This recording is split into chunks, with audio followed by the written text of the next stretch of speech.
नमस्कार, मैं राशि। आप देख रहे हैं सी न्यूज भारत। वक्त हो चुका है महाराष्ट्र बुलेटिन का। इस बुलेटिन में बात होगी गढ़चिरौली की, जहां जिले के भामरागढ़ तहसील और छत्तीसगढ़ सीमा पर स्थित फुलनागर गांव में नक्सल शिविर का तबाह किया गया।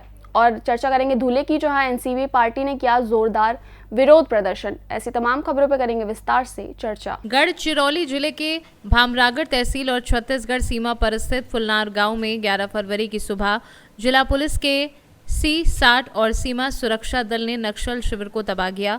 फुलनार के जंगल में नक्सल शिविर गुप्त समाचार के मिलते ही जिला पुलिस अधीक्षक ने आक्रामक भूमिका लेते हुए C-60 पथक और 4 सीमा सुरक्षा का पथक को इस मुहिम के लिए पाचारण किया और 11 फरवरी को सुबह तक पूरे फुलनार जंगल और गांव की घेराबंदी की। छुपे हुए नक्सल ने पुलिस दल पर अंधाधुंध गोलियां बरसाना शुरू किया।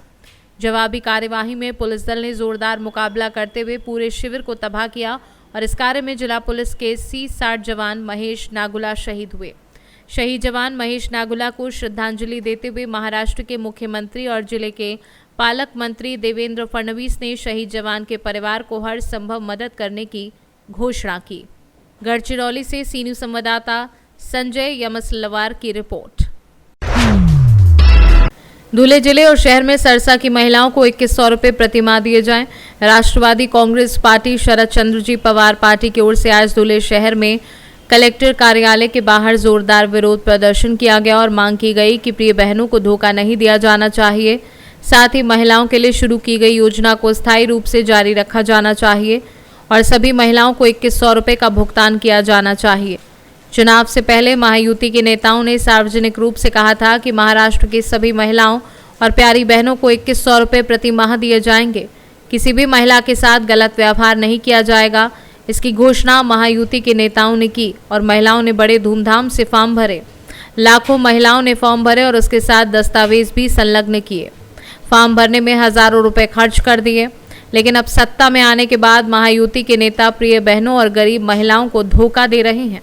निवडणुकीच्या पूर्वी युती सरकारने अतिशय मोठ्या गाजावाजा करून लाडक्या बहीण योजनेची सुरुवात केली, पण जसा निवडणूक लागली ते सत्तेत आलं ते या ठिकाणी लाडक्या बहिणींना फसवण्याचं काम या युती सरकारने सुरू केलेलं आहे। विविध कारण देऊन इन्कम टॅक्स असेल, 4 व्हीलर असेल, शेती असेल, या इतर कारणाने असंख्य लाखो महिलांचे नावं या योजनेतून वगळण्याचं काम युती सरकार करत आहे। हे एक प्रकारे महिलांची फसवणूक आहे, लाडक्या बहिणींची फसवणूक आहे।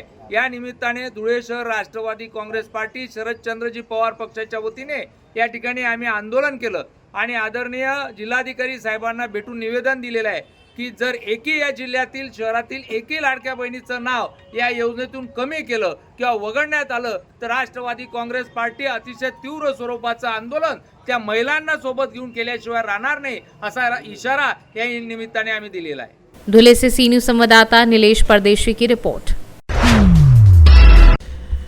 पातुर तालुका के मालसूर में सोपीनाथ महाराज के मंदिर न केवल पंचक्रोशी बल्कि पूरे महाराष्ट्र में हर साल की तरह प्रसिद्ध है।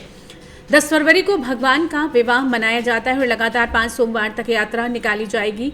भगवान का व्रत 2 फरवरी से 9 दिनों तक का है। अंत में 10 फरवरी को भगवान का विवाह करके और रोट का भोग लगाकर व्रत का समापन किया जाता है। प्राचीन काल से मौजूद सोपीनाथ महाराज का प्रसिद्ध मंदिर है, इसलिए हजारों भक्त यहाँ दर्शन के लिए आते हैं। सोपीनाथ महाराज में बड़ी आस्था है, इसलिए पुणे, मुंबई, नागपुर आदि बड़े शहरों से भक्त दर्शन के लिए आते हैं और 9 दिनों तक उपवास करते हैं और अपनी मन्नतें पूरी करते हैं।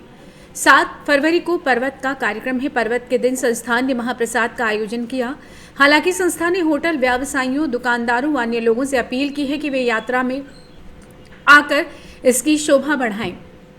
यात्रा में मालसूर, सुगाली, उमरा, पिंपल खुटा, साईवाड़ी, चन्नी, पड़शिंगी सेवा दल मौजूद रहेगा। यात्रा के दौरान किसी भी अप्रिय घटना को रोकने के लिए चन्नी पुलिस थाने के थानेदार लाडे कड़े इंतजाम करेंगे। संस्था के अध्यक्ष दिलीप सुपाजी काले, सचिव पुखराजी दुगड़, सदस्य रामेश्वर काले, उत्तम काले, प्रकाश देव काटे द्वारा जानकारी के अनुसार अध्यक्ष, ट्रस्टी व समस्त ग्राम वासियों द्वारा यात्रा का आयोजन किया गया।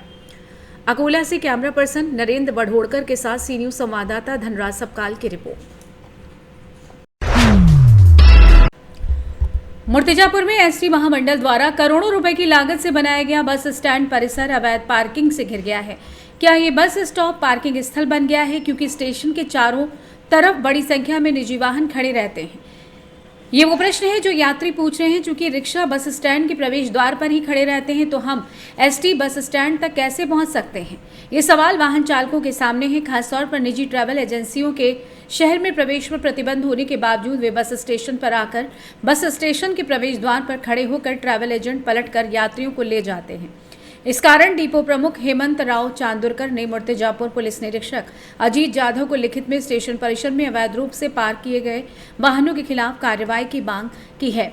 वहीं अवैध लग्जरी बसों के खिलाफ कार्रवाई करने के लिए एआरटीओ की नियुक्ति के बावजूद आम जनता के बीच ये चर्चा चल रही है कि मुर्तिजापुर शहर में अवैध लग्जरी बस मालिक बड़े पैमाने पर आरटीओ को लक्ष्मी दर्शन का लालच दे रहे हैं।